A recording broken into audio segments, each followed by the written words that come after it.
구독하기 눌러주세요. 결혼한 지 2년 된 32살 새댁입니다. 인터넷 보다가 나쁜 딸 되기로 한 글 보니 제 가정사가 생각나서요. 눈물이 나네요. 저랑 신랑만 알고 있던 막장 가족사 여기다가 털어놓습니다. 제 부모라고 부르기도 싫은 부모는 어린 나이에 사고쳐서 절 임신했고 준비도 안 된 상태에서 부랴부랴 결혼했어요.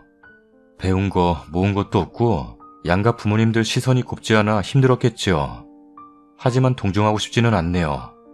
제 기억이 시작되는 건 5살 터울 남동생이 태어나면서부터예요. 그때부터 기억나는 모든 추억들이 저에게는 끔찍한 상처일 뿐이네요. 엄마란 사람은 시집의 냉대가 자기 행실 때문이 아니라 딸을 낳은 죄라고 생각했는지 제 밑으로 생긴 동생들을 오직 딸이라는 이유로 족족 낙태했어요. 남동생과 나이 터울이 나는 건 그 때문이고 저 중학교 때 아무렇지도 않게 저 얘기를 하더라고요. 너도 너 위에 언니라도 있었다면 산목숨은 아닐 거야. 감사하게 생각해. 그때부터 꿈속에 죽은 여동생들이 나와서 날 저주하는 악몽을 하루가 멀다 하며 꾸면서 사춘기를 보냈어요. 아버지라는 작자는 이기적이고 탐욕스러운 사람이에요. 작은 사업을 했는데 밤늦게 술 먹고 들어와서 엄마랑 자는 나에게 폭언을 던지던 거 외에는 별 기억이 없네요. 니들 때문에 내 인생 꼬였다. 맨정신일 때는 아예 저를 개무시하고요. 그게 차라리 편했어요. 저도 개무시하면 그만이니까. 그래도 아들은 끔찍히 여겼죠. 그런 인간이었어요. 동생이 중학교 들어가면서부터는 온갖 사교육을 다 동원하여 동생에게 올인하더라고요. 오냐오냐 자라서 개념도 없는 애한테. 저는 공부 욕심이 있어서 학원 다니고 싶다고 중학교 때 조르다가 뺨 맞았습니다. 어디서 부모 지갑을 우습게 알아?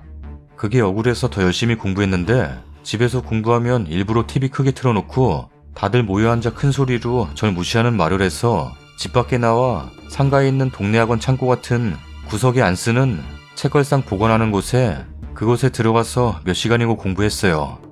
어두컴컴한 데서 눈도 다 버리고 안경값 든다고 또 욕 많이 먹었네요. 중학교 때 처음으로 전교 1등을 한 적이 있었어요. 그때만큼은 저도 너무 좋아서 꼬리표 들고 집에 뛰어왔어요. 예쁨 받고 싶어서, 그냥 사랑받고 싶어서. 집에 엄마가 있었는데 말없이 자랑스럽게 내미니까 힐끗 보더니 피식 웃으며 뒤돌아서더라고요. 저는 어이가 없고 이해가 안 돼서 왜 그러지 하면서도 혹시나 하는 마음에 아빠를 기다렸어요. 늦어지는 게 불안하더니만 역시 술을 먹고 오더라고요. 꼬리표를 내밀었더니 받아들었어요. 그러더니 하는 말. 근데 뭐? 제가 어안이 벙벙해서 바보같이 가만히 보고 있으니까 손가락으로 제 머리를 밀면서 그래서 뭐 어쩌라는 거냐? 꼴통학교에서 잘하니까 좋냐? 네가 독하니까 네 동생이 길을 못 펴는 거 아니야? 여자가 공부 잘해봐야 어디다 써먹냐? 살이나 빼라. 라고 소리치더니 제 꼬리표를 손으로 구기고 바닥에 던지고 들어왔어요. 너무 놀라고 충격받아서 계속 서 있었는데 엄마가 나오더니 짜증을 내면서 방구 자는데 왜 시끄럽게 만드냐? 쓰레기통에 버리고 들어가 자라. 그때 정말 많이 울었어요. 그리고 다짐했어요. 내가 잘 돼서 복수하기로. 그때부터 내 가족에 대한 마음은 오직 하나. 증오뿐이었어요. 고등학교 가서도 그 일념 하나로 정말 독하게 했어요. 고3 모의고사에서 전국 상위 0.1% 나와서 학교에서 상품으로 도서상품권도 받았는데 가족에겐 말 안 했어요.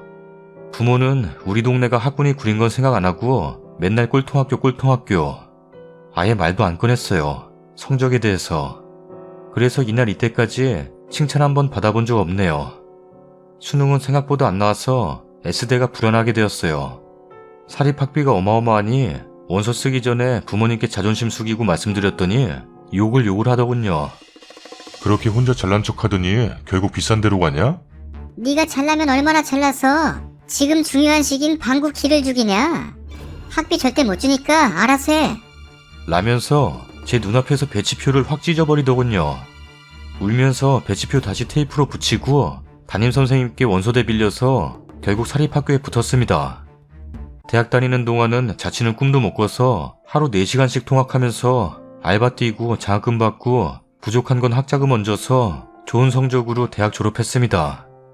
그리고 내가 복수하려면 이 길밖에 없다는 생각으로 고시 도전해서 결국 붙었습니다. 고시 공부할 때 지원이 없어 고생했던 거 다 말하자면 끝이 없지만 구질구질하니 생략합니다. 그리고 명예고 권력이고 나발이고 돈이 최고라는 생각으로 바로 일해서 올해 4년 차입니다. 연봉 많이 주고요. 남들 보기에 당당한 여자로 살고 있습니다. 공부하며 만난 남친이랑 2년 전에 결혼했는데 멀쩡한 부모도 모은 돈도 쥐뿔도 없는 저를 두 말 않고 받아주신 시부모님과 남편에게 평생 갚는 마음으로 살아갈 겁니다. 물론 고시 통과 후 집이랑은 연을 끊었습니다.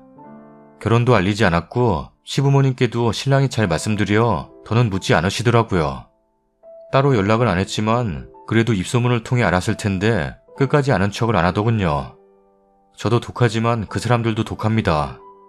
손버릴까봐 무서웠나 봐요.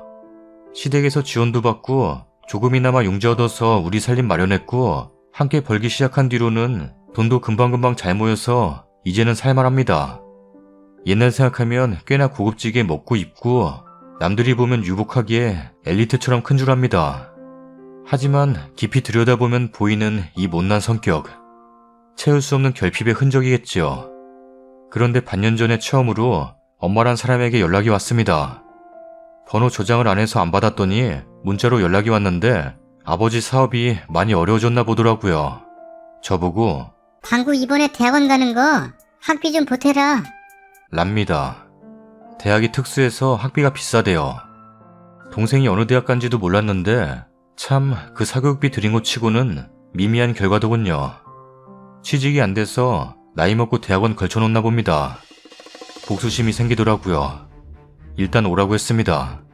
광화문에서 만났는데 정말 제 인생 할 수 있는 치장이란 치장은 다 하고 갔습니다. 결혼식보다 더 꾸미고 간 것 같아요.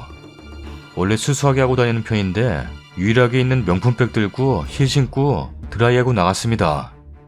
친정엄마 만나는 게 아니라 무슨 전투에 참전하는 것처럼. 건물 로비에 카페에서 보기로 했는데 조금 늦게 나와보니 엄마가 초조한 듯 앉아있더라고요. 많이 초라해졌더군요.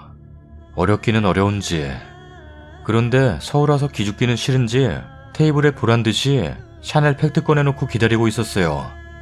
웃겨서 피식 웃으며 들어왔습니다. 보더니 살가운 척을 해요.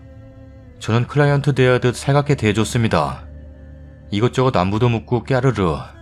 제 모습 보고는 생각보다 더 잘 사는 것 같아서 놀랐나봐요.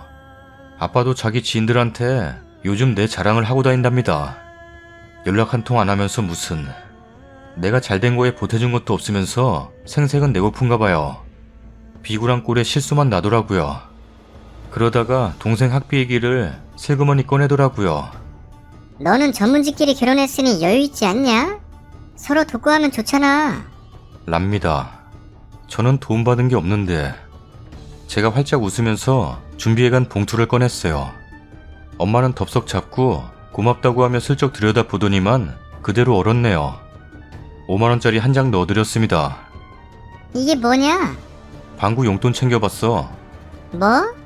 나 학교 다닐 때 한 달에 1,000원씩 용돈 주면서 토요일에 특별활동하러 공설 운동장까지 갈 차비도 없어서 집 앞 1시간 전에 걸어서 출발하고 집에 올 때는 친구들은 버스 타고 가는데 나는 엄마가 데리러 온다고 거짓말치고 다시 1시간 걸려 걸어오면서 울고 있거든.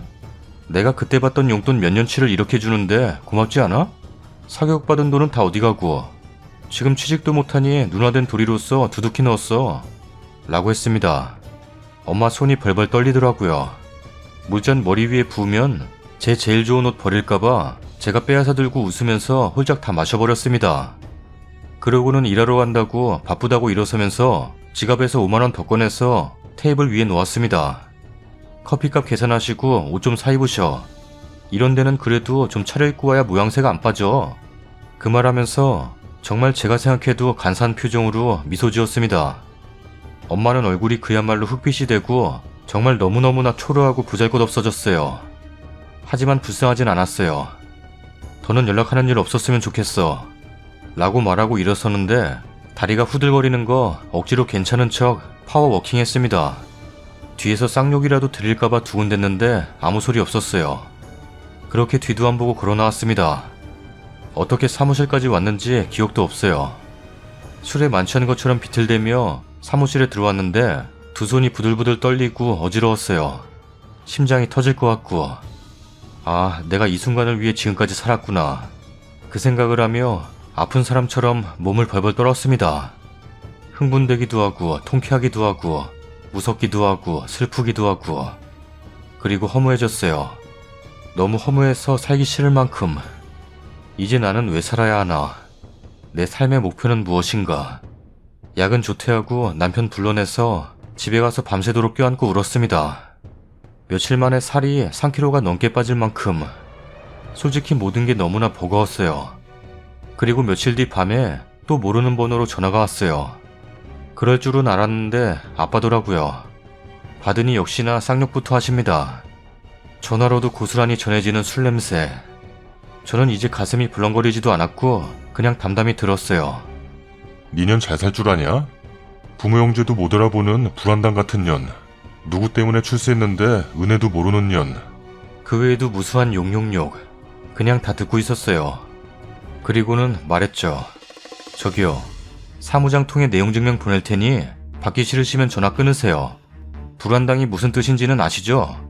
바쁜 사람 붙잡고 못 배운 티를 내면 안 되죠. 공부는 스스로 하는 거라더니 공부 안 하셨나 봐요. 아, 아드님이 공부 많이 하셨다는데 그쪽 통해서 연락 주시죠. 하니까 한참 대답이 없더라고요. 그러더니 울부짖는 소리 비슷하게 욕으로 소리를 지르더라고요.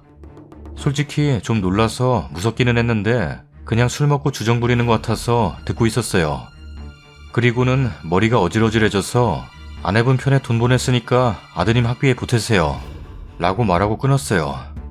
다시 울릴 것 같아 폰을 꼭 부여잡고 쭈그리고 앉아 있었는데 다시 울리진 않더라고요. 그게 반년 전인데 그 뒤로는 아무 연락도 없습니다. 부모님들끼리 알고 지내던 고향 동네 친구한테 얼마 전 연락해서 돌려 물으니까 사업하던 거 다 처분하고 시골로 내려갔다는 소문이 있대요. 쪽팔린 건 아는지 사람들한테 제 얘기는 안 했나 봐요. 동생은 어찌 되었는지는 모르고 관심도 없습니다. 슬프고 허무하던 마음은 조금씩 지워지고 있습니다.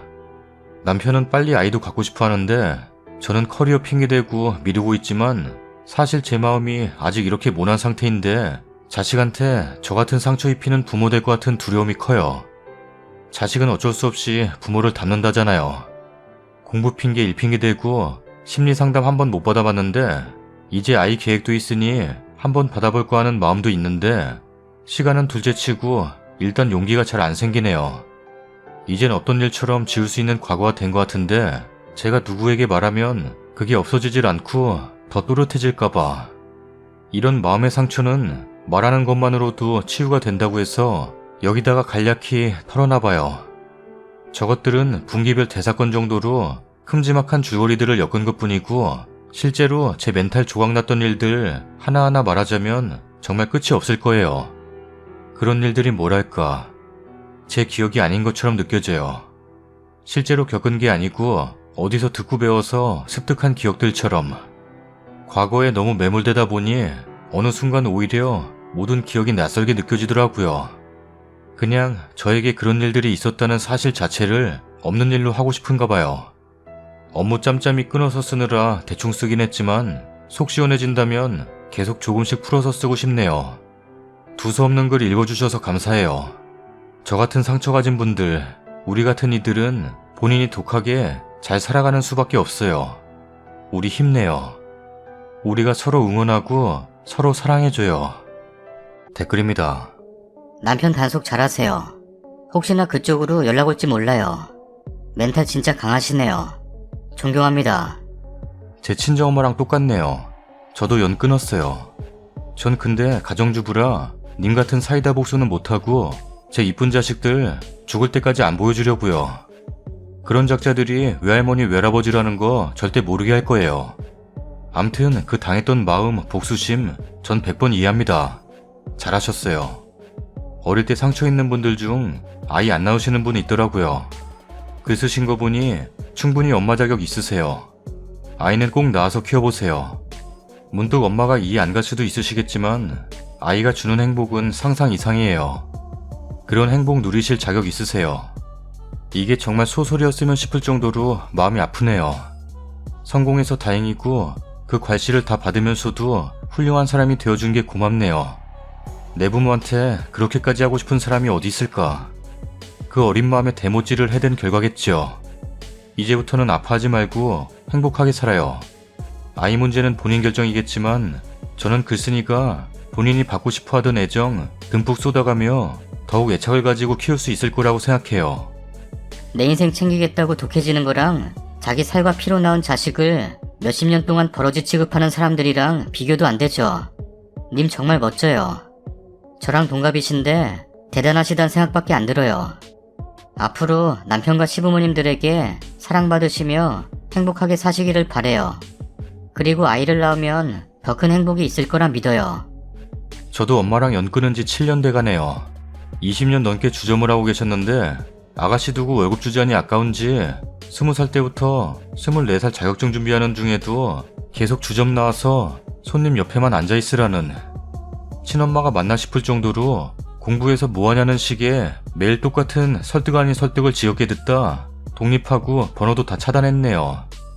요즘 스팸 번호로 엄마 연락처가 뜨면 참 대단한 근성이다 하고 무시하지만 저같이 엄마랑 연 끊고 사는 여성들이 있다니 반갑고도 씁쓸하네요. 그 마음을 아니깐. 이 글 쓰려고 처음으로 로그인합니다. 처음이자 마지막이겠죠. 글쓴이는 문과 최고 전문직이고 저는 이과에서 소위 말하는 최고 전문직입니다. 비슷하다기보다는 어쩌면 더 심하게 자랐습니다. 그래서 믿습니다.